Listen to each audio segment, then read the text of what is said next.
Said, I will go ahead and call the open session of December 14th to order. If you'd all please join me in the flag salute. I pledge allegiance to the flag of the United States of America and to the republic for which it stands, one nation, under God, indivisible, with liberty and justice for all. All right, can we get a roll call, please? Councilmember Lohman, Here. Councilmember Ackerman, Present. Councilmember Fichula, Here. Mayor Pro Tem Mendoza, Present. Mayor Burris. Present. All right, we'll move to 2E, approval of the agenda order. Can I get a motion to approve? Move that we approve it. Second. All in favor? Aye. Aye. Aye. All right, motion passes. Moving to item 3, the consent calendar. Matters on the consent calendar will be moved on in one blanket motion. They're considered routine in nature. If anybody would like to pull an item from the consent calendar for discussion, you may do so now. Would anybody like to pull any items from consent? All right, seeing none, if I could entertain a motion. Motion to approve the consent calendar. Second. All in favor? Aye. Aye. All right, consent calendar approved. We'll go ahead and move to agency reports, starting with Placer County Sheriff's Department. Good evening, Mayor, Council. I'm Sergeant Kevin Griffiths, the Placer County Sheriff's Office Substation Commander here in Colfax. We've had a busy month.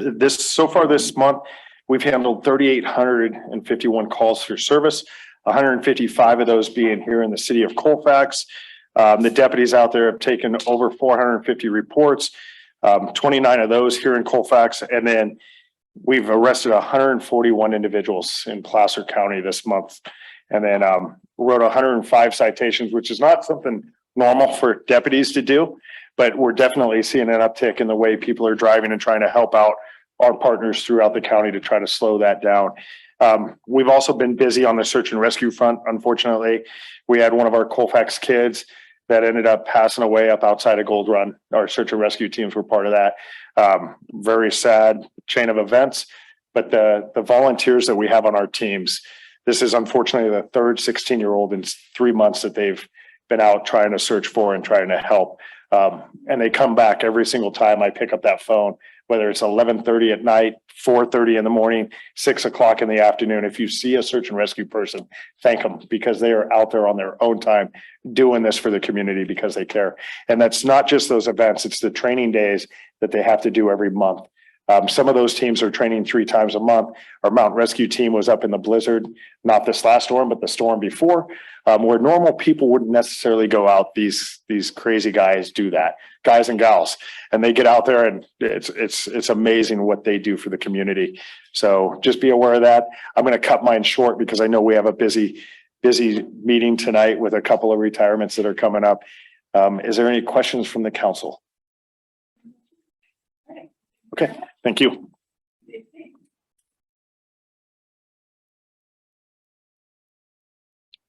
Hi, Chris Dave, California Highway Patrol, Gold Run. I did not bring stats for you tonight. I'm sorry. It's my last one, my last city council meeting. So I just want to come here and say thank you. Thank you for allowing me to do this. It's been an honor. It's been a privilege. And I wanted to introduce Officer Lyman to you guys. He's going to be taking over. He was here last week or last time, but he's going to be taking over because I'm leaving you in better hands. He's a much better individual than I am. He's going to be the guy you go to now. So it has been a busy week or busy month for us. We helped out, unfortunately, with the missing individual, as well as the storms caused a whole bunch of havoc. As you know, if anybody came to Winterfest, I chased a few canopies down the road. So that was trying to catch those. But yeah, we had a few road closures, a lot of spin outs, a lot of jackknife big rigs, which unfortunately ties up the freeway, shuts it down, and then Colfax gets affected in a positive way sometimes and in a negative way. So as I always stress to people that are driving, it's not the weather that shuts down the freeway. It's how you drive in the weather that shuts down the freeway.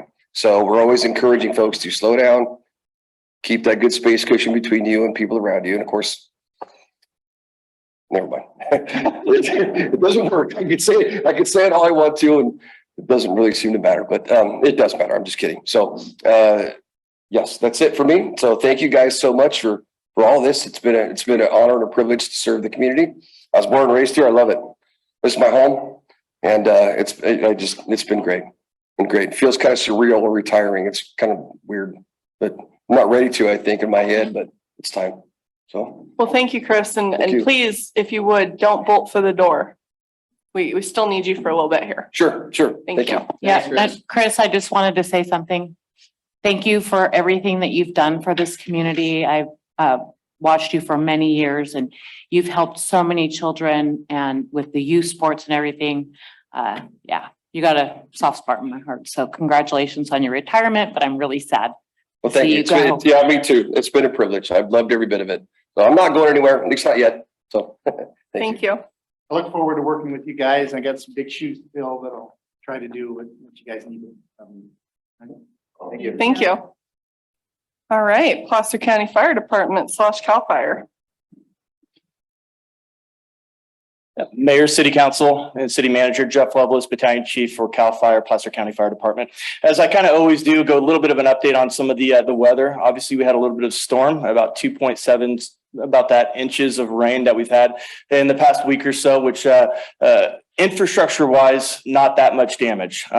But as CHP, you just heard a huge uptick in some of the traffic collisions, especially on 80 and some of the surrounding areas. So the snow line itself was just above Colfax, but did have some impacts on some of the calls that we ended up running. I do want to mention two of them, and I believe you did get emails from Chief Estes in regards to some of them. But with the weather and how that impacted, we did have a medical rescue that was on Stevens Trail, about 2 miles down that, where a gentleman ended up hurting his knee and unable to get out. Luckily with Placer County, basically it's a technical rescue team was able to use some of their skills and abilities to end up getting that gentleman out. And then also Roger off of Utility 98 was able to get the 4x4 pickup to help assist and get them to the medic. So it was a really good event, obviously a good in the rescue part, but luckily we were able to get that gentleman to the hospital and the care that he needed. Another incident that happened just after that was a structure fire that was just up the road at Gold Run. We did, again, the weather did partake in some of the matters there, where it was a fully involved 2-story single family residential structure. Luckily, nobody was in at the time. It was more used as a vacation home, but was fully involved. Investigation still under investigation. We were able to get the engines in, but because of the snow, we're unable to get some of the non 4x4 engines in that area. So one of the good thing about this area is the mutual aid that we have with not only different agencies, but our agency also, to be able to acquire some of these 4x4 engines and be able to get that water supply. Addition with the water tender from Alta. So really good showing on that, even though it was a destroyed home, there still was success with the mutual aid in this area. I'll switch to some of the statistics if you take a look on your screen.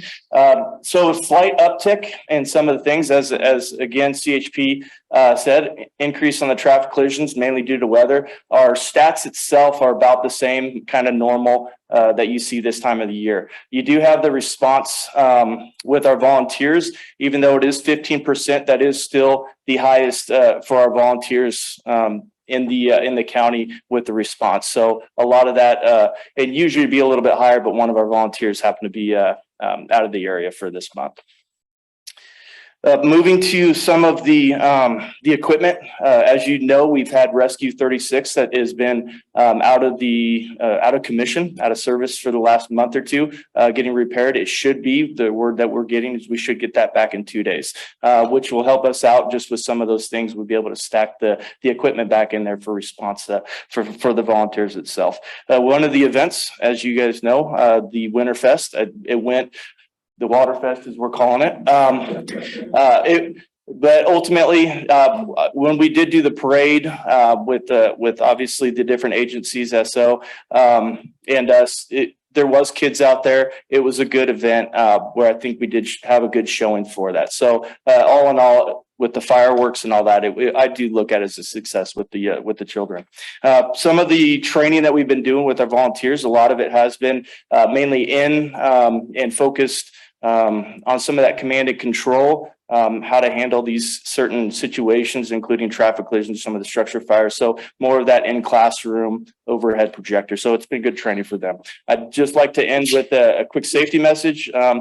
And it's going to be based off weather and the driving. So again, same thing, CHP. It's not the weather, it's the driver. So take it slow and only if you need to on certain occasions. So I'll break for any questions. Thank you. Any questions? All right, thank you very much. All right, at this point, we'll move to nonprofits. We'll go ahead and start with our Chamber of Commerce. And Tim, before you get started, I just want to say there were several people I spoke to at the county today who were very impressed with Winterfest, especially they said Colfax perseveres. Yes. Yes. Yes. Given all the water and everything, it still was able to come to the grand completion and people were very impressed. Thank you. Thank you on that. And I think our theme was perseverance and dedication for the day. And it showed. So yeah, just a quick update on the Winterfest or Waterfest, as Jeff said. We definitely want to thank our nonprofit agencies. The Lions Club hung in there, did a great job with the parade. They got everything organized. I'm not sure it was the Lions Club that wanted to have the train engine stop in the middle of the parade, but it worked out great. It was fun for a lot of the kids and families along the side of the road watching the parade to go down and look at the engines while they were there for a few minutes. So that was really good. So Lions Club did a great job. Green Machine tried their best to get that band going, and they did have their booths up there. Unfortunately, the wind and rain just did not work out quite right. But a saving grace was the band Malarkey, who was going to play there, got together with the Railhead, and they ended up playing inside down on the Railhead. So they kept that Winterfest spirit going. That was awesome. Friends of the Library, Santa Claus inside here. Fantastic. I wasn't able to get in here and sit on Santa's lap, but I heard that many kids did, and it turned out really well. So we want to thank them so much. Council, thank you guys so much for help us funding Winterfest with the fireworks. That was believe me, a great help this year. The city staff, I don't know, they worked on that Christmas tree the week before. And, when you walk outside and you look at the lights on the Christmas tree, it might look a little abstract, but believe me, they did their best. I think, Martin, thank you to you and your crew. And we'll look for even better next year. Hanson Brothers, we want to thank them for allowing us to shoot the fireworks off from there. And Fireworks of America, Nathan Strice was the man who set them off, did an excellent job with those fireworks. Some of them look pretty low, but it still worked out great. The sheriff, the CHP, CAL FIRE, big help during our time for Winterfest. So we appreciate everything that you guys have done. Thank you guys. It is a team effort with the Chamber of Commerce, but you need a leader to move that all along and to help run and organize. And Loriana Checki, our executive director, just did a fantastic job. So we definitely want to recognize her and all the work she's done for our Chamber of Commerce. So that being said, I've been with the Chamber for 7 years, and I've been a volunteer, a board member, secretary, vice president, president, and president. For some reason, I kept coming back. But this will be my last council meeting as a president of the Chamber of Commerce. I will be moving on to other adventures. As somebody said, I think it was Wes, I'm still the treasurer for another 2 years, so you know where to find me. I'm very proud of the relationship that we've had with the city and the council members. And look for the mayors. It's interesting and how you have all changed over the time. And starting off with Mark Miller as the city manager, and he got me into this thing. So, but it's just been great working with you all.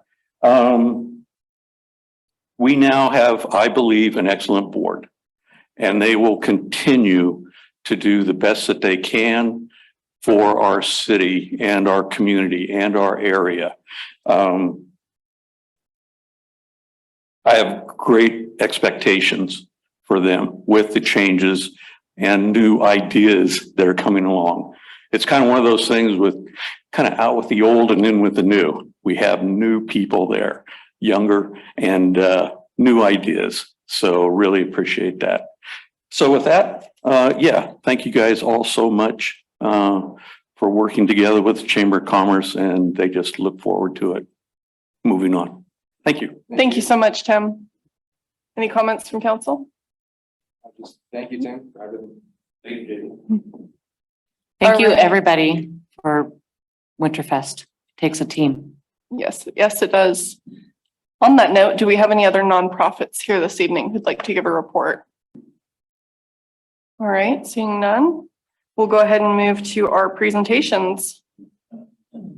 Starting with item 5A, we have a proclamation of service for CHP Public Information Officer Chris Nave.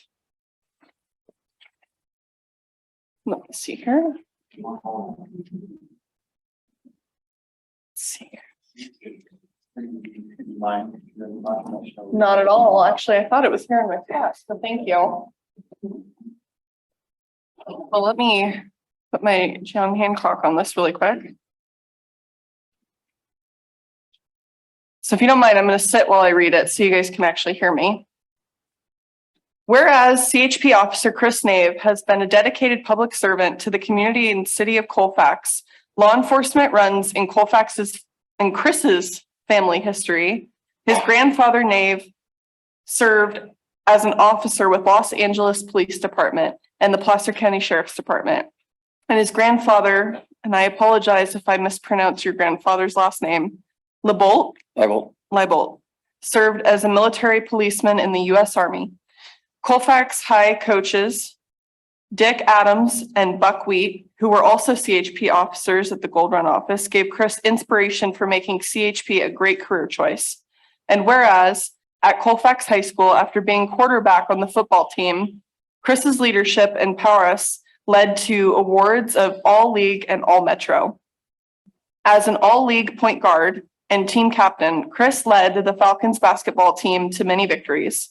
As a pitcher and first baseman for the baseball team, Chris received All-Metro recognitions and sports academic scholarships to CSUS, where he received a bachelor's and master's in criminal justice.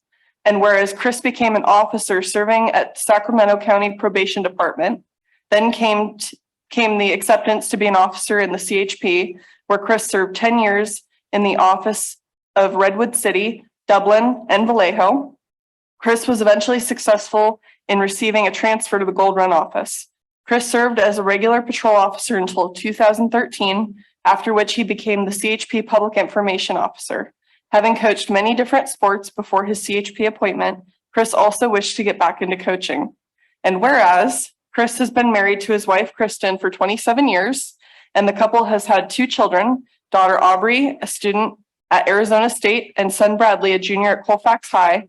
Per Lieutenant Frank Newman, Chris is known to be an officer of extremely high work ethic and integrity. Throughout his career, he has been a friend and a mentor to all. He has always remained firm and fair in his enforcement of the law while showing great compassion to the citizens we serve. He has taken a great interest in our local community as a coach, a mentor to the youth. In his years of dedicated service, he has received multiple awards and accommodations. Therefore, the City of Colfax City Council does hereby recognize and congratulate with great gratitude of his dedication and sacrifice of 29 years of service, Officer Christopher Nave.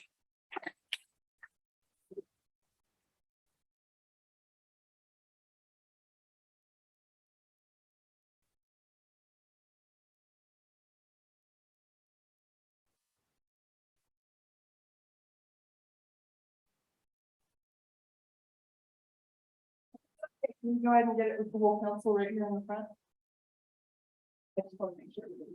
Yeah, this is your job. Okay, so I'll bring everybody around the front so we can actually see everybody.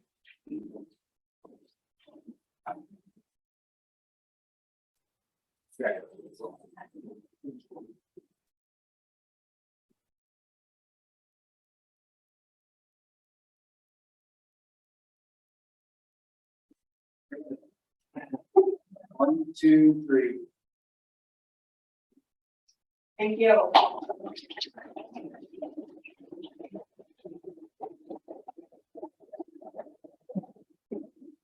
And we- If you don't mind, Please. I just want to say thank you. I love this community. I was born and raised here. I went to high school here. I love it. I love being a part of it. I love this community. It's awesome. It's gonna be difficult. I'm very territorial and prideful of the relationships I've built here, and it's gonna be hard to kind of give that up, but I'm gonna do the best I can to stay involved. But thank you so much. It's been an honor and a privilege to serve this community. Thank you so much.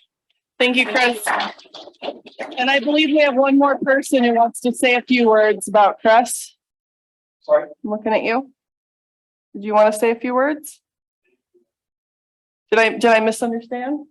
No? Okay. I've got a few that I can say because I talk a lot. So, and you all know that, but regarding Chris, we look at the fact that he's been CHP for 29 years, and in this career to get this far, it's quite the feat in itself.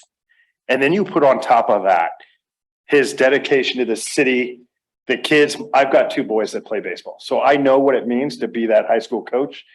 My senior or my freshman in college had a very dark moment during COVID, very dark. Baseball and his coach is what brought him out of that. You touch those lives every day you're on that baseball field. I was a baseball coach up until 12, and my kids no longer wanted to learn from me because I was dad and I didn't know what I was talking about. But yeah, it's true. He knows. You'll come back in college and say, Dad, I just learned what happened to my hitting. He told you 4 years ago, and you just got to listen. But what you've done to every one of those kids that have come across that diamond with you is changed their lives for the better. I saw it this weekend. Being up there on Thursday in Gold Run, Chris was right next to me the entire time. That's how much he cares about this community. And it's going to be sad for us to see him go. Not only just as a CHP, but he'll probably have more time for those kids and getting those kids on that right path to be the adults that we're hoping that we can change in this nation. So that's my comments about Chris. Thank you, Kevin. Yeah. Good evening, I'm Frank Newman. I'm the commander of Gold Run CHP. And I've been up here about 4 years now, but prior to that, I met Chris 25 years ago in Redwood City. And I was a brand new young trooper that came out of the academy, and Chris was, he was out of my senior class, maybe a class before that. He was about as wet behind the ears as I was, but he was there when I got there. And he knows what tough days those were when we were down there. And we parted ways after working the road together for quite a while. And you know, I went all over the place. I went over to Stockton and Oakland and every other bad place you can imagine. And then I used to drive past Gold Run when I'd go up skiing. I'd look at that little office and I'd say, gosh, I wonder what it'd be like to ever work there. Never thinking that I would actually be blessed enough to get up there. And then one day I did. And when I got there, the first person there to greet me was Chris. And I quickly learned that he was going to make my job real easy, because we'd go out to terrible things or complicated situations. And I'd say, hey, Chris, I know I'm in charge, but what do I do? He says, well, I don't know what you do, but I know who you call, because he knows everybody. Right. And so he's been a great asset for this community, for our department. And he's really made my job easy. And so, Chris, I wish you all the best of luck. For those of you who don't know, Chris has traditionally been a terrible fisherman, and I'm looking forward to him taking some of this new time to perfect those skills that he's lacking in. So, thank you. Thank you. We also have one comment on Facebook stating from Melissa Chamber, love you, Chris. Thanks for everything you've done for our community. Chris, I just want to say congratulations from Cal Fire and the Placer County Fire Department. We run a lot of calls on the freeway with this guy, and he shows up and he's like one of us. He's not that you guys aren't Frank, but you are. But this office up here is home. Like it's a family, and it's small enough to where these guys know the fire guys that they're running the calls with, and I really appreciate their professionalism and just their interaction with my guys. It's been really good, and thank you and congratulations. Congratulations to you. Thank you, and congratulations again, Chris. All right, with that note, we were going to go ahead and move to item 5B, proclamation of service for Cal Fire Assistant Chief Mike Rufinot. I know, I shouldn't have let you sit down. So now it's your turn to let me sit here and read. Whereas Cal Fire Assistant Chief Mike Rufinot has been a Placer County resident since 1986 and started his fire service career with the South Placer Fire Protection District, Mike served the district for many years, promoting to the rank of captain. In 2007, he came to Cal Fire, where he worked as a captain in both the Grass Valley Emergency Command Center and Auburn headquarters as a station captain. Mike holds an AA in fire science from Sierra College and a bachelor's degree in occupational studies from California State University, Long Beach. And whereas in 2013, Mike attended the Cal Fire Post Academy, where he became certified as a California State Peace Officer and fire investigator. He served 7 years in the Prevention Bureau as a prevention specialist and law enforcement bureau chief. As the Eastern Division Assistant Chief, Mike was responsible for 3 field battalions and oversaw the Placer County Center fire crews and the Fire Prevention Bureau. The Eastern Division spans one of our largest geographical areas, including Interstate 80 corridor from the Western Slope foothills through the Truckee Basin and across the north end of Lake Tahoe in Eastern Sierra County. And whereas in his career, Mike has been a member and instructor on the Swift Water and Technical Rescue Team, was a member of the Placer County Fire Department Hazmat Team, and is certified CSFM fire investigator and fire officer.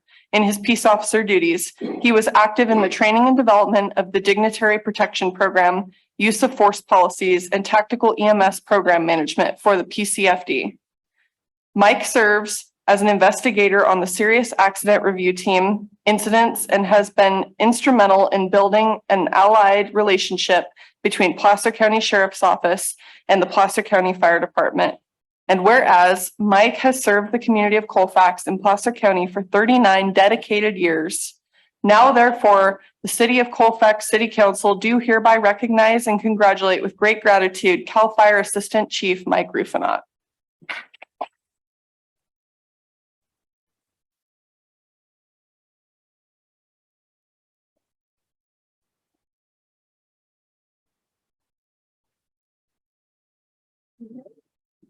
Thank you. And now I'm going to parade you in front of everybody and take a picture as well.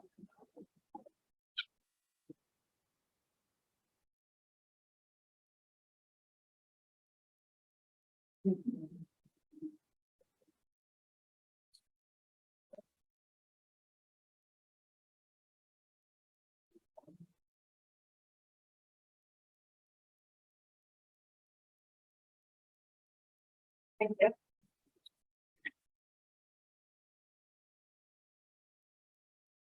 And real quick, I just want to thank the council for this. This is awesome. And thank you for your help with all the work we've done the last couple of years. And it goes also to the citizens in Colfax. Tim, thank you for all your help with the chamber. And then Martin's over there on his phone, just putting it on Facebook right now. But this guy right here is, if you don't know, this guy gets a lot of work done for the city of Colfax, and he's been a good partner for us. So I really appreciate it. Thank you very much. Thank you, Mike. So you guys all know 2 years ago, I started here in the city of Colfax. Mike was Mike. But in 2013, when he got his post certification, I was an FTO down in North Auburn. And I'm sitting there and I remember the first day I met, and I know a couple of you guys have heard this story. The first day I met Mike, I was out with a couple of unique individuals out of North Auburn, checking them. This guy walks up in uniform, he's got a gun on, and it took me a moment, right? Because firefighters have guns. It blew my mind at that moment. I mean, he's got a CAL FIRE patch, but he's got a gun, says police across his chest. And then I realized that his partner was like, hey, Kevin, we need to train him. I need some help from you. Can we get him to do something? So I was like, absolutely. Mike, I haven't yet patted this guy down the way you do it. You do this, you got to touch him everywhere, go through his pockets and do that. This guy had unfortunately urinated all over himself. He had a bit to drink. And Mike got the opportunity to do his first pat down with a person like that. And it was great because every day I was working, Mike was working, and he would gladly come over and pat down the people that I was supposed to touch. So I was very appreciative of that. And then we changed it to the Mike and Kevin show. We've gone on road tours before, Surrey Lakes, Tahoe, different places to talk about fire prevention, evacuations, and those serious topics that we've been able to make entertaining for people, to try to bring that knowledge to them and to really get them to bite hard. And Placer County changed with that relationship of building and getting next to each other at the back of our cars. Mike brought a lot of that. There was another time I'm up in Forest Hill. I'm getting to my first major fire, the Trailhead fire, trying to figure out what I'm doing. Mike shows up. I'm like, great, Mike is here to help me out. No, Mike put on a helmet, threw on fire gear, and said, no, Kevin, I'm going to the fire, and left me stranded there to figure things out myself. But he's never too far away, and he's going to be missed. He's pretty much my best friend out here on the street. And he's the one guy who will call me, and every time we go to hang up, he says the same thing: drive safe, be safe. It's the greatest couple of words, because I know this guy cares, and it's not just about me, it's about all of you. He cares about the community that he's in, and he's made a difference here. The river fire, he was right there on the river fire, saying, no, Kevin, the fire's way up there. It's not going to come very fast. Relax. As I'm going, we should run fast.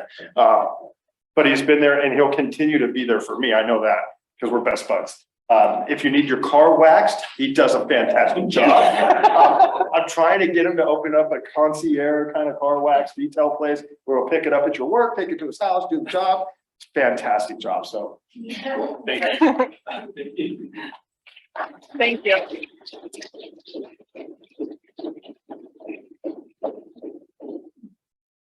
I have one more thing. I need to introduce my replacement. That would help. So this is Battalion Chief Bob Count, soon to be Assistant Chief Bob Count. Bob's been with CAL FIRE for 29 years. He's been down in the Lincoln Battalion for the last 3 years.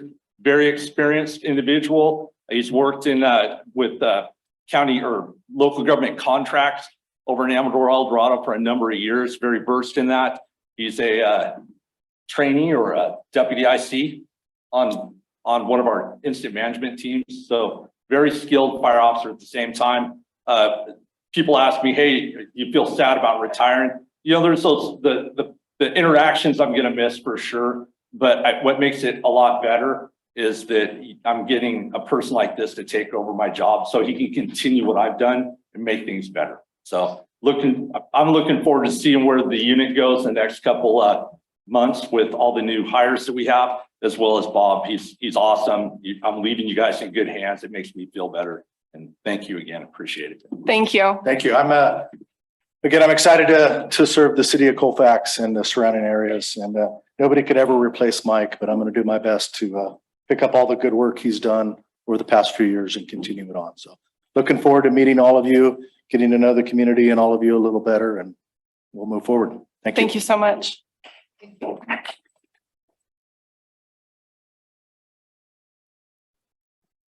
All right, moving to item 5C, so you don't have to hear me babble anymore. California Public Utilities Commission Liaison for Placer County.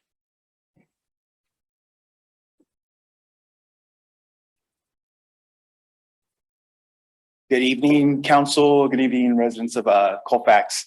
My name is Hector Corral. I'm from the California Public Utilities Commission, where I serve as a local government and community liaison.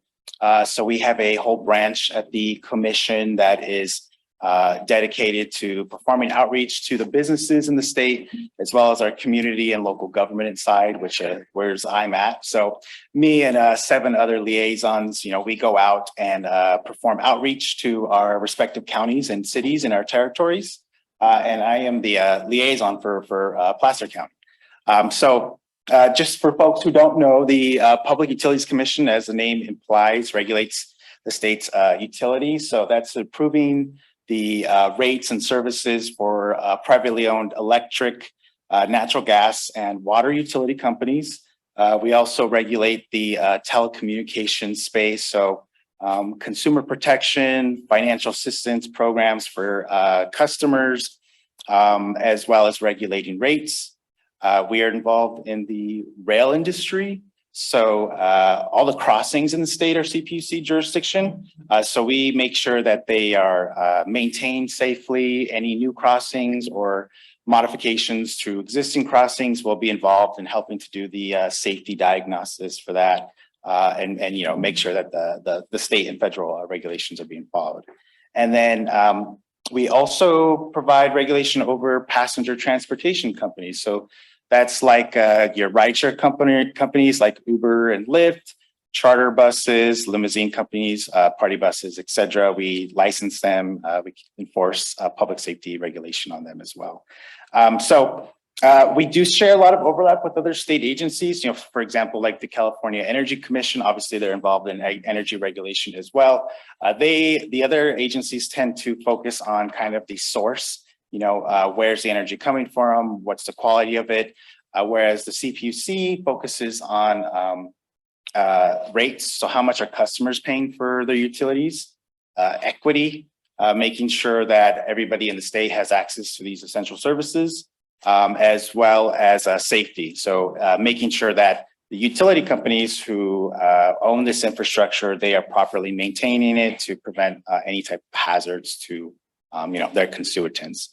We are run by our 5 commissioners who every month have public meetings just like this, where we take public comments and discuss the current proceedings that are happening at the CPUC. We're like a quasi-legislative / executive agency. So we make policy, we interpret policy, and our commissioners vote every month on the current proceedings, which might involve rate cases. So, for example, PG&E might say, hey, we want to increase our rates in this area because we spent millions of dollars hardening infrastructure against wildfires.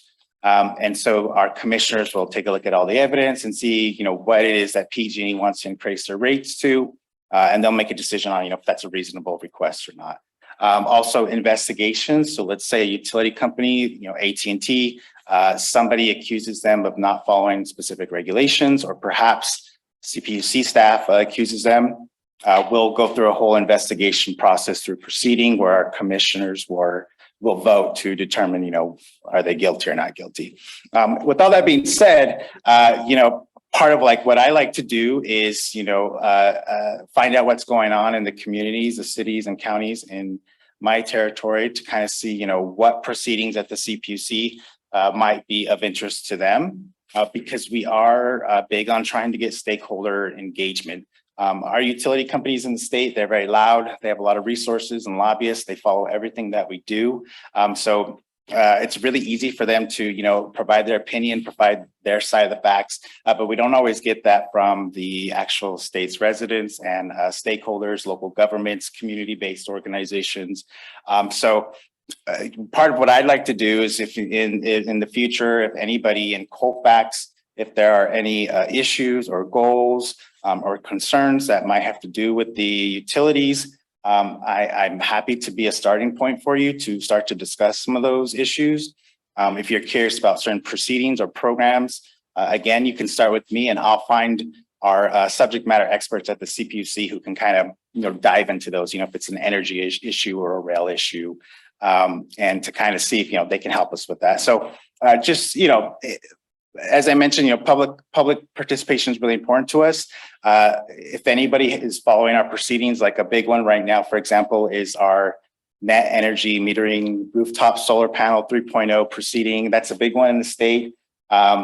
we have received so much input from stakeholders that it has caused our commissioners to take pause on voting for that proceeding for about 2 years. And they have asked staff on several occasions to rework a new proposed decision because we continue to receive feedback from stakeholders like solar companies, the community, et cetera. So community input really does help. It really does change how the commissioners decide to proceed. And so please, I have Marguerite's contact information. So if anybody wants to reach out to me to discuss specific things, not just the council, but anybody else part of the city of Colfax, please feel free to either hit me up right now or contact Marguerite. She has my contact information. But other than that, thank you for hosting me tonight. I'm happy to be here. I'm glad to see Colfax is such a tight-knit community and there's a lot going on here. So please let me know if there's anything I can do to help, whether it's through some of our upcoming broadband initiatives. We do have funding for low-income folks paying their utility bills, funding for folks to help them get rooftop solar panels. Those type of programs do exist at the CPUC, so I'm happy to further discuss them with anybody. Thank you. Thank you. Thank you. Madam Mayor, if you don't mind, I'd like to give Hector a compliment. When he introduced himself, I thought to myself, yes, we have a contact now. And we actually encountered a propane issue. Hector was pleasant enough to say, well, it's not really my jurisdiction, but here's a contact for you to reach out to. And we were successful in getting somewhere. I really appreciate you taking that time and effort to guide us. Of course. Thank you so much. Thank you. All right, looks like we have one more presentation this evening. This one is from the Placer Sierra Railroad Society.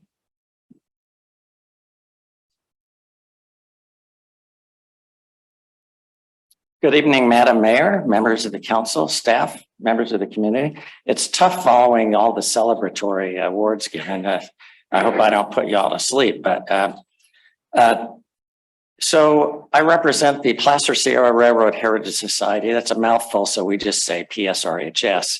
But I was here, 2-3 months ago to give you a preliminary presentation on a possibility or an opportunity to receive a donation of historic railroad equipment for the purpose of establishing a display somewhere in an appropriate place out in the depot area, perhaps. And the reason our group got involved is we learned that Union Pacific Railroad had a historic signal that they retired from use, and they wished to donate one to the city of Colfax along with one to the city of Truckee for display there. And then our group, we have in our possession an even older vintage railroad signal. And in your packet, there are photographs of those. Well, there's the searchlight signal that used to stand out in front of the snow shed up at Donner Summit. And the other signal is a semaphore type signal. And you see a similar type semaphore signal that was standing out front of the depot there over the years. It's a similar looking signal that we have in our possession. We're looking for an opportunity to display that.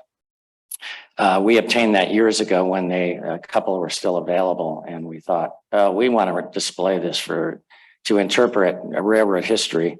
And now that Union Pacific has a vintage signal they wish to donate, we thought, let's couple them and have them displayed together. So what we propose is an appropriate place. There may be one next to the depot that was earmarked many years ago when the depot was renovated. And our organization has been involved with this community for many years, 20 years. In fact, we're incorporated here, and we've been involved in the renovation of the depot building itself, the renovation of the caboose. And we're still looking for appropriate projects to further our mission, which is to interpret the railroad history of this entire line from Roseville to Truckee. But Colfax has been ground zero for us. And you wonder, well, why Colfax? Well, if you look around, every other photograph has a train in it. And, you can't miss that feature out in front, especially when the kids are cursing as they get stuck at the crossing in the morning going to school.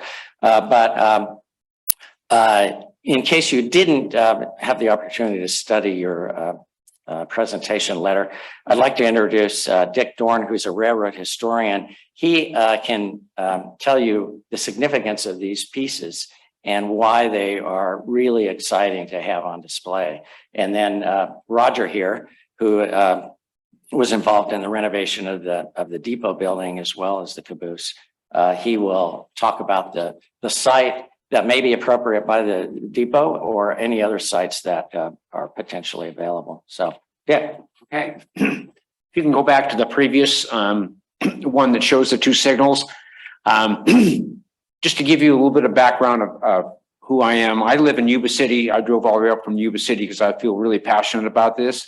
I've been studying the history of railroad signal equipment for over 25 years. I've been collecting railroad signal equipment for over 25 years. And the picture of the railroad semaphore is in my backyard. And that semaphore is now in Truckee. The Union Pacific Railroad is going to display that along with one of the two searchlight signals that you can see at the east end of the shed at Norden. The historic significance of the two signals are the semaphore signals when the Union or the Southern Pacific first put train signals on the line from Roseville to Sparks. They installed the semaphore signals. They did not use them up in the snow area in the snow sheds, but they used them from Roseville to probably up around Blue Canyon where the snow sheds began. And those were installed in around 1928, maybe 29. Later on in the 40s, the semaphores are much more expensive to maintain. They have a lot of moving parts in them. And so for cost effectiveness in the 40s, the Southern Pacific switched the signaling system between Roseville and actually Roseville all the way over the mountain to Sparks to the searchlight signals. So these signals represent basically what the railroad used. And if you think about signals, the signals are basically like traffic lights for us who drive on the roads. The railroads have signals which tell the train crews, they can proceed and stop or whatever.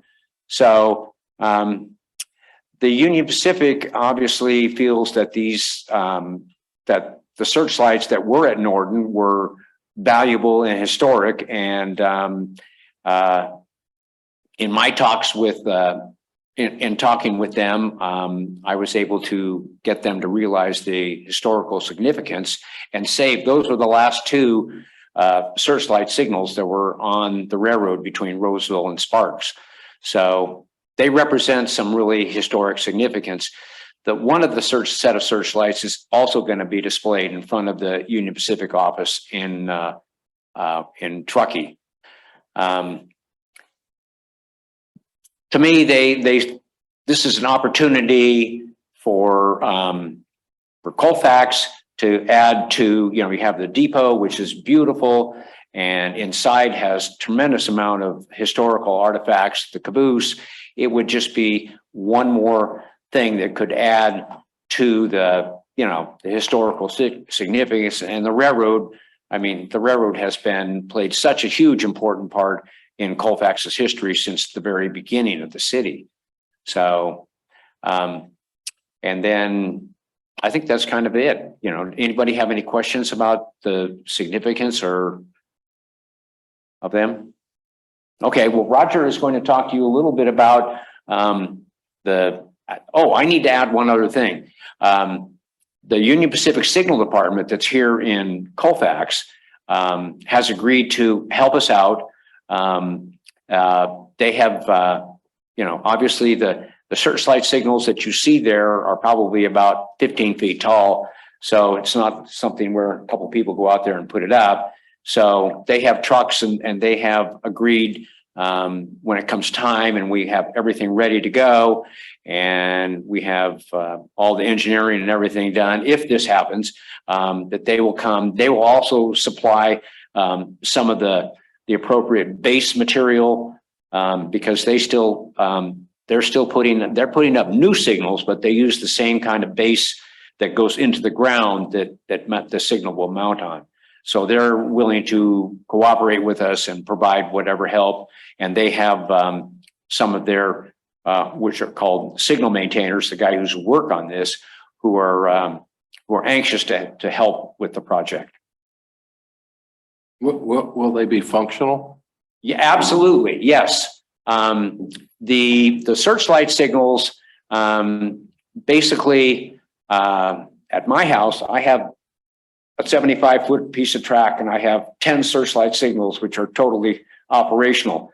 But I did it old school using the old school technology, which would take a whole lot of stuff because they had these big cabins and they had like all kinds of relays and electrical stuff. But now you can buy these little digital boxes like this, and you can put the little digital box inside the depot, and then you can program in whatever you wanted the signal to do. So it will run through all of the different colors. You know, they have red, yellow, green, just like a traffic light does. So you can actually program it to make it run.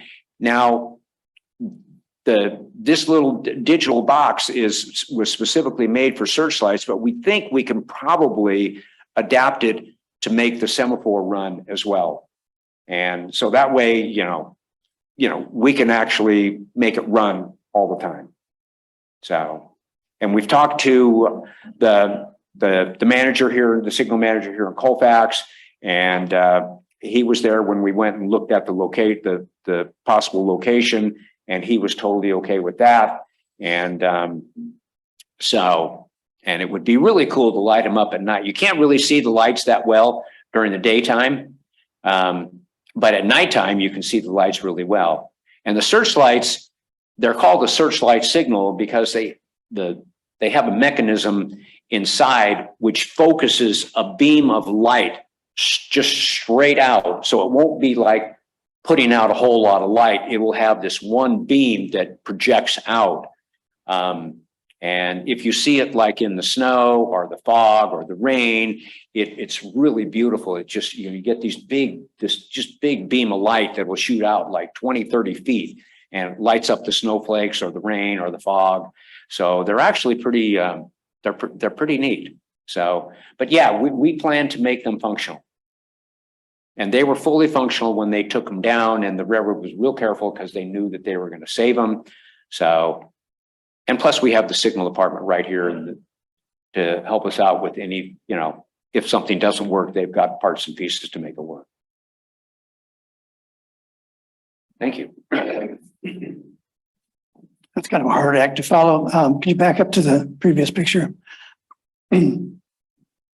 As Dick mentioned, we did walk the area with one of the signal maintainer people from Union Pacific. Looked at several different sites, but the one that really met with favor is right near the corner of the depot. There's a little island across the sidewalk from the depot building itself.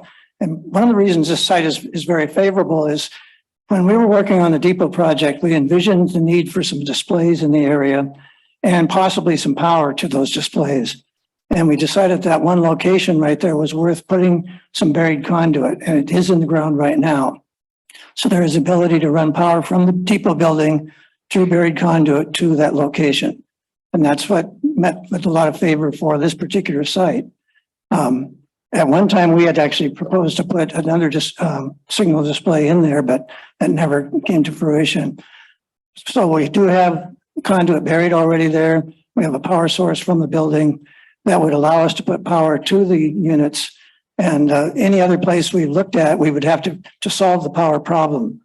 So it offers two advantages. I think one is the power ability. Also, it can integrate right into the depot itself and serve as a functional part of that display of the depot building and the signals. That's really all I can add at the moment.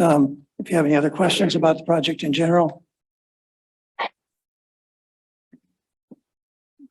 Okay, we understand this will go through a review process. So we just wanted to make you aware of what the options are here, why we've chosen that site, and what the potential advantage of these devices might be here. Go ahead, please. So Madam Mayor, what staff is kind of proposing, because we're already looking at the downtown redesign part of it. And as part of that, there's going to be a community people involved in that. We'd like to get the Historic Society, the Garden Club, and others involved, so we can have these discussions as to what treatment should be there. Given the proximity location, it's very possible that the design could change the shape and the location that they're proposing theoretically in this thing. So staff would suggest that we pause on moving it forward until we bring it through that committee back to council for consideration. There's other things you have to consider as well too, is the signalizing of the light changing, the movement next to the roadways, the light pollution for the neighbors, all of that stuff. I think through our civil engineer group, that's going to be part of this whole discussion. We probably should look at this holistically. So realistically, given if we were to go that route, what timeline do you think we'd be looking on for this to actually move forward? So we're anticipating having the working group put together by February. So we're hoping to have something for the community to start digesting in June, and then go from there up to council and have council approve the design concepts. Okay. Does council have any comments, questions? First of all, thank you guys. Okay. I don't hate to lose out on the opportunity of too much time lapses, but I'm assuming that's not an issue. But I hear what you're saying as far as wanting to get other input. So yeah. Does that work with the timeline you're thinking? We are, I mean, I'll let these gentlemen speak to the timeline. Yes, it works. Okay. Yeah, there's a lot of things to consider. We also consider the light issue, and there would be a discussion on which way to point the searchlight. The semaphore doesn't matter, but we would not. We needed to get the approval of the railroad, because we don't want a train getting sidetracked and coming down Railroad Avenue. So that was something that we thought about. So that would be part of the planning process. Thank you very much. Thank you. thank you. Thank you guys. All right. So with that concluded, we will move to item 6A, which is a public hearing. We will go ahead and start with a presentation by staff. This is on the mitigation impact fees. Good evening, Mayor, City Council. I'm Lori Van Groningen, Finance Director. And as you mentioned tonight, we have the annual report on our mitigation impact fees. Colfax Municipal Code requires the city to complete an annual AB 1600 mitigation report and council to review the annual report at a noticed public hearing. At the close of the hearing, the council must determine whether the mitigation impact fee amounts continue to be reasonably related to the impact of development and whether the described public facilities are still needed.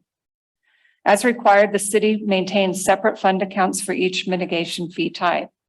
We have funds established for roads, drainage, trails, parks and recreation, city buildings, city vehicles, downtown parking, fire construction fees, and recreation construction fees.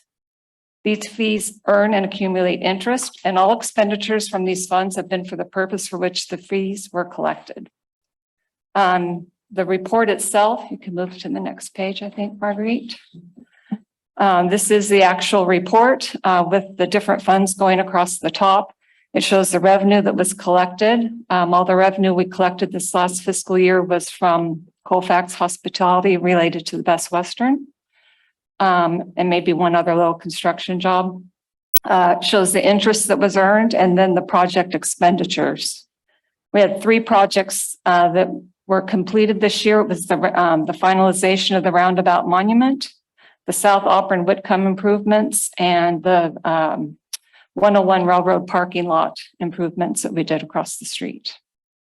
So then we show the funding balance at the end of the fiscal year. This report's been available at City Hall since mid-November.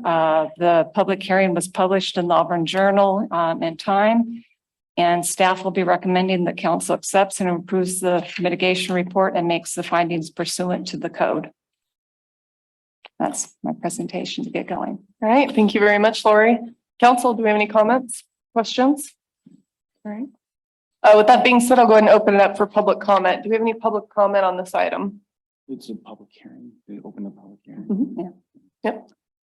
Sorry, I should rephrase that. The public hearing is now open. Do we have any public comment online or in person? Nothing online. Okay. Well, with that being said, we'll go ahead and close the public hearing and bring it back to council for an action.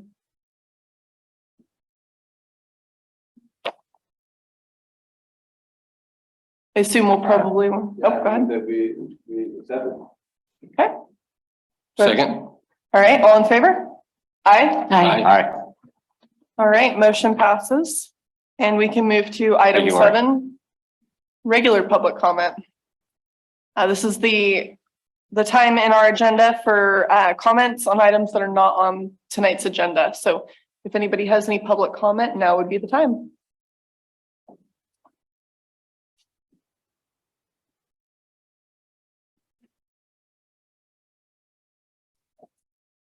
Hello, my name is Tim Dion. I represent dispensary, Golden State Patient Care, Highway 174. We're the last medical only dispensary in California. Just like you guys know that, it's not either it has multiple dispensaries or is a nonprofit. The purpose, and I'm just going to explain something just really quickly. The purpose to collect in one location in this code all of the definitions and general operating standards applicable to cannabis businesses and to implement the provisions contained in the Medicinal and Adult Use Cannabis Regulation and Safety Act, codified in Division 10 of the Business and Professionals Code, Section 1602 and 1617 of the Fish and Game Code, Sections 37104 and 54036 and 81010 of the Food and Agricultural Code, Division 10 of the Health and Safety Code, Division 2 of the Revenue and Taxation Code, Sections 23222 and 2429.7 of the Vehicle Code, and Sections 1831 and 1847 and 13276 of the Water Code, Marcusa, as amended from time to time. Most licenses issued by the Bureau start with a C for cannabis. C licenses may have adult use and medicinal or both. Ours is a C. In addition to these amendments, this is a separate piece I'm going to read now. In addition to these amendments, will protect and support the city's ability to regulate dispensaries both during the transitional period and after decriminalization. Once the province adopts a distribution model, council will be in a position to create business license categories and or zoning restrictions containing the desired level of regulation necessary to effectively manage non-medical cannabis in a manner that accords with the city's priorities. The suggested text of the amendments is included as attachment A. Amend and exclude dispensaries from catch-all definitions. As discussed above, the city may have a narrow window of time to consider its own policies and bylaw amendments between the date in which the provincial regulatory regime is announced and the date of decriminalization. This is Canadian. This is what's happened in this town. By adding specific definitions for cannabis-related businesses to the business license and regulation bylaw and zoning bylaw without permitting them, the city can ensure that such businesses will not fit within the existing catch-all definitions immediately upon decriminalization and before council has the opportunity to consider its approach. Constitutional law. A municipality cannot impose unnecessary restrictions on lawful businesses or occupations throughout the exercise of police power. And that is cited Coleman versus St. Louis 298 S.W.838, 840, Montana 1926. So what I'm saying here is the way it is now, and I like this community, we are in a position that not forces us, but allows the youngest kids straight out of high school to get a doctor's recommendation and they can buy it, they can have it delivered, they can buy it, whatever. That's nothing I ever approved of. I would like to just state that I also coached baseball up till juniors with my two sons, and they don't smoke marijuana. And there's nothing that this city ordinance is going to do, or anybody in this room could do that a parent can't do. Okay, my kids don't use cannabis because I told them not to, and I asked them not to, and I explained to them the consequences of using it. I said, go get addicted to cleaning your room. Don't get addicted to drugs. There's many other things you can do in your life. So I just want to, we're not too far from each other. I'm not that far from, your guys' mentality or even you're wanting the town to succeed. There are approximately 332 out of the 539 counties and cities allow retail. The M retail is a decision a company made on how they run their business. It was never it was never given to the council's plenary power to designate what kind of business. If you guys allowed a retail on December 31st of 2017, the state prioritized our licensing to be adult use on January 1st, 2018. Okay, your ordinance wasn't finished until 2019 or something like that. It wasn't even done by when it was supposed to be done. And the definitions kept changing, and they basically changed from us being able to compete in the market locally or us getting pushed out with the rest of the state. That's all I have to say. And I just want you guys to consider maybe looking into this a little bit deeply without. Thank you, Tim. You have to come up here and talk. Thank you. Do you have any other public comment this evening? All right, seeing none, I will go ahead and close public comment and we will move to council and staff reports. We'll start with Sean. Just gonna say the next Placer Sierra Fireside Council meeting has been canceled for December. We'll come back in January, the 4th Thursday of the month. Okay. Go ahead. Joe? No update. Okay. David? Nothing to report. All right, Marnie? I have nothing to report other than the Winterfest, just everybody working together again. Thank you. And I have no committee reports that are going to interest the public tonight, so I'll go ahead and pass it to Wes. Madam Mayor, I want to provide an update on one project we've been working on since 2019, and that's the CDBG Road Improvement Project. Finally got some traction with HCD. They're waiting to see if there's any funding left in the 2022 NOFA to disperse down the wait list. We're third on the wait list for our primary project. If we don't get funded in that, when they release the 2023 NOFA, we will have first priority. There's $30 million worth of projects that could be done with the 2023 NOFA, and there's $33 million worth of projects on the 2019 waste list. So we will be the first in line to get that funding. So I'm hoping in this next year, we'll be able to move that project forward. Now, the bad news is that inflation since 2019, when we laid out the projects, we're going to have to look at what we can accomplish with the $2.9 million and try to get creative, whether we can find some other matching funds or if council wants to pursue some general fund monies to kind of do some stuff. Potentially, we'll have to look at that seriously to do it, but we'll bring back something back to council for consideration and discussion for the community. Thank you. That's all I have tonight, Madam Mayor. Anybody have anything they want to mention on that? Okay, all right. Well, that's definitely exciting. I know government runs so slow. All right, so we'll move to item 9, council business, starting with item 9A, declaring the results of the general municipal election held on November 8th, 2022 for election of city council members and voter response to Measure B. And I'm going to pass this over to Marguerite Bailey, our city clerk. Thank you, Mayor. There was a general municipal election held in the city of Colfax on November 8th. 2022 that was consolidated with a statewide general election that was allowed by law. Notice of the election was given, voting precincts were properly established and furnished, and the canvass of vote was certified by Placer County Clerk Recorder Ryan Wonko on December 7th. There were 3 open city council seats with 4-year terms. 6 candidates ran to fill the open 3 seats. In total, 1,448 votes were cast. Trinity Burris received 368 votes. Sean Lohman received 331 votes. Kim A. Douglas received 219 votes. Rosendo Rocky Orozco received 208 votes. Joseph John Fachula Jr. received 183 votes. Larry Hilberg received 139 votes. 0 votes were cast for write-in candidates.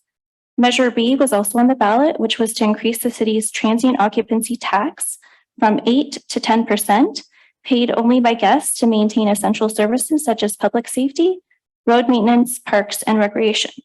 677 votes were cast regarding Measure B, which passed with 473 yes votes and 204 no votes. I ask the mayor and council to consider and adopt ordinance number 548 and the resolution declaring the results of the general municipal election held on November 8th, 2022. And are there any questions from council or the public? Thank you. Do we have any questions from the council? Okay. Do we have any public comment at this time? We do have one question that is on Facebook, and Jane F. Gallagher states how many registered voters are in the city of Colfax.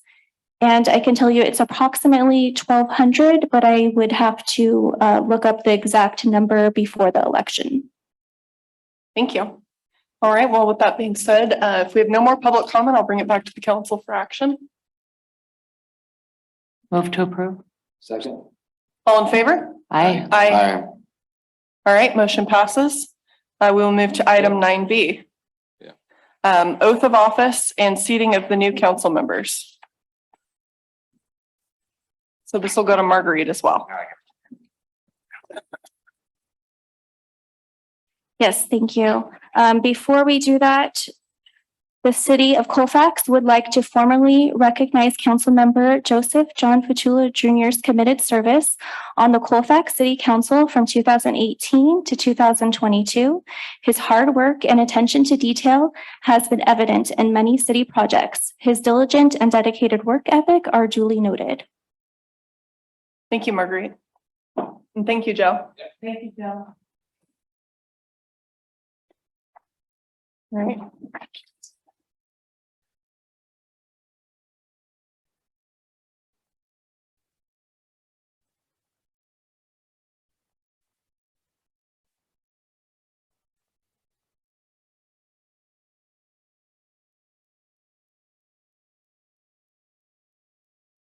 All right, Marguerite, so how would you like to do this? Okay, let's go ahead and take a 5-minute recess. After that, we will come back and we will proceed forward with the meeting.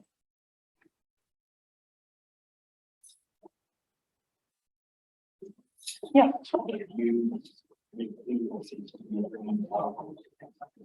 That works.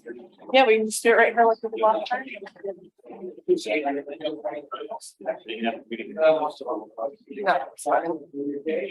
No, that sounds great. We'll do it just like we did before, and then it's the Marguerite show. Yeah, just tell us what we don't know. It's that time of the night where Marguerite's in charge. Yeah. Well. Yeah.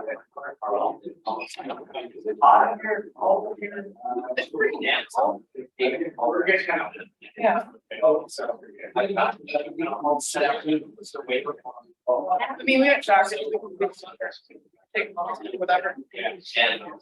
So.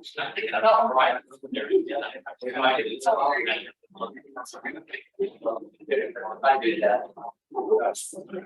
I'm surprised we don't already help with them. Oh.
It's fun.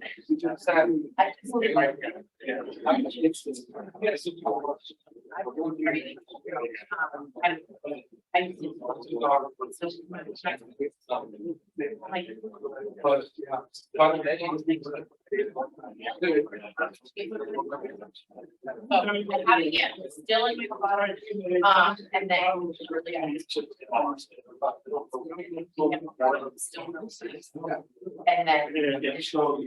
Oh, that's pretty much what it is. It's really slow.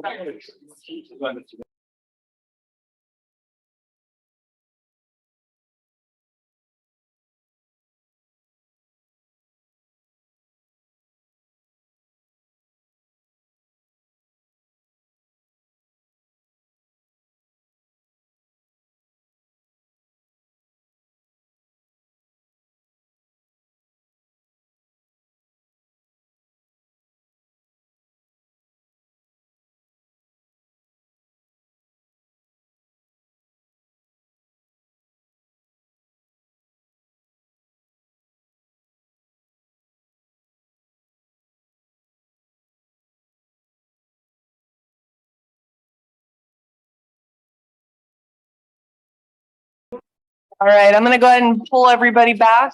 And once I've got everybody back, I'm gonna go ahead and put Marguerite in charge, and Marguerite's gonna tell everybody here what to do. Thank you. And Councilmember Kim Douglas, if you can come on up, please, as well as Trinity Burris and Sean Lemon, if you can stand, please, up here.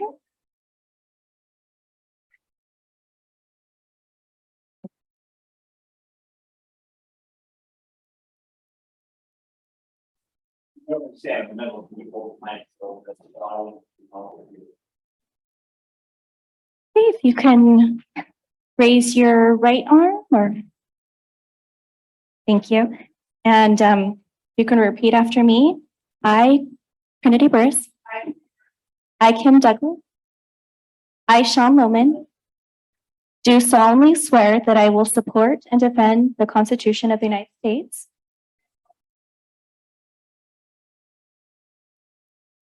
and the Constitution of the State of California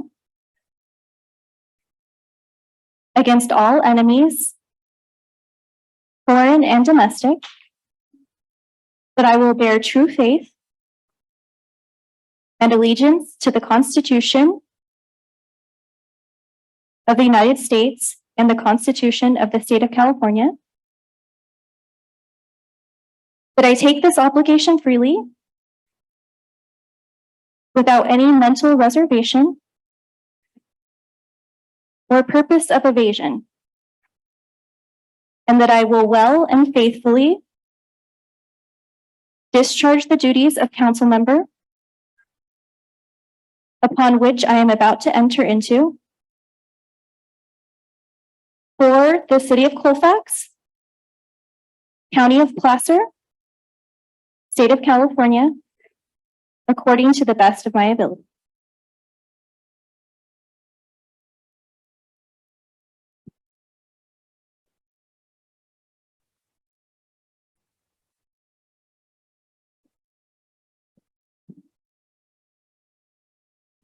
And Marguerite, do you have anything you need us to sign at this time, or do you want us to do that after the meeting?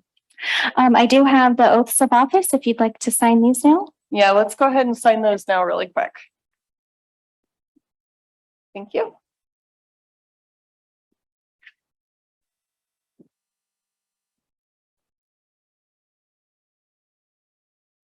Madam Mayor, if I may, I hope everybody's able to stick around after the meeting. We have desserts and stuff and celebrations of the council members going off the council and the ones coming on for tonight. And we'll throw Tim Ryan in there too, and Roof-Not. Everybody come and join. Thank you, Wes. All right. Well, with that, we will go ahead and, oh, wait a second. I'm sorry. On that note, was there any public comment related to that item? Unless we have something online, which I'll give Marguerite just a second. Tom Parnham states, congratulations, Trinity, Sean, and Kim. Thank you, Marguerite. Okay, well, Thanks, with Tom. that being said, Thank you, Tom. we'll go ahead and move to the next item, which is item 9C, rotation of city council officers, mayor and mayor pro tem. Mick, do you have a presentation tonight? I don't have a specific presentation. This is the time, though, at which the city council chooses its mayor and mayor pro tem. You did adopt, the council did adopt back in 2019, a general policy. The general policy is to allow everybody on the council the opportunity to serve as mayor and mayor pro tem. The way the policy is set up is that existing mayor pro tem rotates into the mayor slot, and then the council chooses one of its other members to serve as mayor pro tem. Now, this is only a policy. The council did in its policy reserve discretion to vary from it. So really, this is up to the council. Who do you want to choose as your mayor? Who do you want to choose as your mayor pro tem? So with that, Madam Mayor, I have no further comments. Well, thank you very much, Mick. We'll go ahead and see, do we have any public comment on this item? There is nothing online. Perfect. I will bring it back to the council for discussion. Marnie, did you? I have something to say, yes. I put a lot of thought into this. So I just feel like when we're making this decision on 9C, the rotation of leadership, we should be doing so based on what's best for Colfax. I feel that this year we have had effective, aggressive, and impressive leadership in the face of adversity. I know it is my turn to rotate into the mayorship, but I think what is best for Colfax is for us to maintain the current leadership in the year of 2023.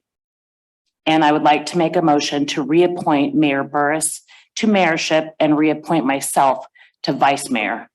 I'm sorry, to mayor pro tem. Second, or do we need a discussion or? That's at the will of the council. Yeah, I mean, just my thoughts, I agree with that statement personally. You guys know I've brought this up in the past, like continuity with respect to leadership has been something that I raised in the past, so that was cool. Thank you. And I second, unless there needs to be more discussion. Okay. Comment, Sean?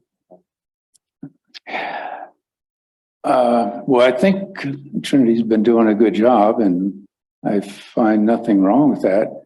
I think it does set a precedent. Not that there's anything that we should have this precedent, but I just think we should. I just hope the next time that it doesn't become like Darrell Steinberg, you know, where every year you get the same. I think for next year, we should Yeah, this think is seriously about it. Yeah, no, this is just my suggestion for 2023, and it's just things that are going on countywide and things that we're working on, different committees and whatnot. But anyway, I want to thank you, David, for giving me a second, and whatever is going to happen here is going to happen. It's well said. And I agree with it. I think this should be a roll call vote unless there's any further discussion. So I will turn this to Marguerite for a roll call vote. Okay, Mayor Pro Tem Mendoza. Aye. Councilmember Ackerman. Aye. Councilmember Douglas. Aye. Councilmember Lohman. Aye. Mayor Burris. Abstain. With that, we will move to the good of the order. Does anybody have anything for the good of the order this evening? Yep, I do. Congratulations, Mayor Pro Tem first. And second, we're a little late in scheduling and getting the word out, but the Colfax Firefighter Association, CAL FIRE, Placer County Sheriffs, and CHP will be out with Santa this Saturday, starting at Hillcrest at 5:30 p.m. to take Santa on a tour of Colfax again this year. So I just want to get the word out, and hopefully I'll be posting a flyer in the next day or two. Sean, I have a question on that. Is there any openness to, I know a couple of years ago it was unscheduled. It wasn't anything to do with the event, but there were some people who kind of did a light parade and followed. Would there be openness to allowing the public to do that again? If the public would like to join, they're we're more than happy to have them. Because I've had some people ask about it and I thought it was a really great idea, but I didn't want to just say, yeah, do whatever you want, unsanctioned. So if you guys are open to that, maybe I could put some people in contact with you guys. That's okay? Yeah, people interested, have them reach out to me on Messenger or Facebook or give me a call. My contact Perfect. information is public. Thank you. Yep. Kim, you got anything? Yes, I would like to say, I think we have a good mix here of talents and everybody has a different skill set. So I think it's going to be a good mix. And I also wanted to say some of the votes were close, 6 people running for 3 positions. But once again, we set a good example here in Colfax, unlike the state and different governments throughout America where people would contest a vote. There was none of that. So I think we are setting a good example for the rest of the country. Thank you. Thank you. David, do you have anything? Yeah, I just want to say again, congratulations, guys, and enjoy retirement. I'm starting to dream about that kind of stuff. Like, I know I have 20, 30 years left, but that's awesome. And I don't believe that you're not a good fisherman, for whatever it's worth. I outfish very tired. That's what I figured. Yeah. Congratulations to you guys. Joe, I want to thank you personally. You have done a lot for the community, so thank you. And then just last thing, I just want to say, we live in a small community and obviously we lost, a high schooler recently. I just want to say that I just hope the families and everyone that was affected by that loss is doing well. I know it's hard, especially right before the holiday season like this. So, but just I hope it's just cool to see the community come together, even if it's in the face of tragedy. So, anyways, that's it. Thank you, David. I don't have anything good to the order. I just want to thank my fellow council people for voting for my motion. Thank you. I don't have anything this evening. I was actually going to bring up the same thing David did about the loss in the community, and I don't really feel like I have eloquent words to share on that subject, just because it is very sorrowful, and thoughts and prayers really just don't do it, if we're just being honest. So if it was okay with everybody, I'd like to take a moment of silence.